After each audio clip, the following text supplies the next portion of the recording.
भारत सरकारनि खेलो India scheme नि बिसिङाव सिख्लाथाय थुमुं रोगजाक नायखुनि साक्तारमुं बाय कक्ति सालनि दिपर दामचिनि जराव अस्मिता सिटी लीग थंसाजाखा अ सिटी लीग बाय थांनो कातिरना निनो तुई बोरै रगनो नखा सालसानि फोरोंमुं साउंबोतां खलायजाखा जाति गोथार मोसोंगियाव पान्दना चेंनि रेखा खुवाई म्युनिसिपल काउन्सिलनि काउन्सिलर देबाशिष नाथ शर्मा पान्दाव नारख्राङै फायमानजाखा हास्ते हापांनि सिख्ला रोगजाक थुमुं नायखुनि डेपुटी डाइरेक्टर प्रबाल कान्ति देव बर्क साइखनारखा अस्मिता सिटी लीग प्रोग्राम हास्तेनि 8टा जिल्लायावनो संजागि दङ नासिमुं खा बोरै रगनो जेतिखे बरनि सेल्फ डिफेंस तुई साक साइसुंनो काति माननानि तुई सिसा मुंमानानि ताई रोंनानि अ पान्दाव बनकारी बहाइनो मानजाखा डेपुटी डाइरेक्टर प्रबाल कान्ति देव स्पोर्ट्स सेक्रेटारि अजय भट्टाचार्य ताई खाबा पाइजाक फिजिकल इंस्ट्राक्टर विष्णुपद चक्रवर्ती संग्रह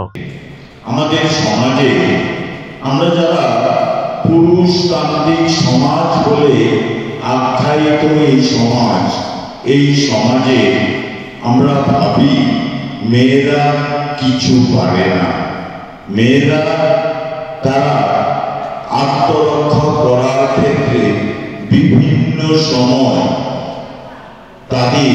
অসুবিধা হয়, তারা সঠিক কৌশল জানে না বলে সমাজের বিভিন্ন জায়গাতে আমরা পত্র পত্রিকা, ইলেকট্রনিক মিডিয়া, প্রিন্ট মিডিয়াতে আমরা দেখি মেয়েরা অত্যাচারিত হচ্ছে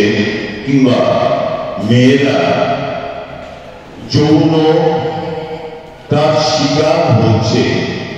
এইরকম বিভিন্ন জিনিস আমরা দেখি। আমরা এই ভারতবর্ষে নরেন্দ্র মোদী প্রধানমন্ত্রী হওয়ার পর যেটা সবচাইতে বেশি চিন্তা করেছে মায়েদের, বোনেদের কিভাবে সশস্ত্র করা যায়, তার অঙ্গ হিসাবে সেলফ ডিফেন্স বা আত্মরক্ষার কৌশল, তাকে যাতে ছোট সময় থেকে তারা এই কাজে পারদর্শিতার সাথে শিখতে পারে, সেই জন্য ভারত সরকার প্রতিটি ডিস্ট্রিক্টে, প্রতিটি স্কুলে এরকম আত্মরক্ষার কৌশল শিখাবার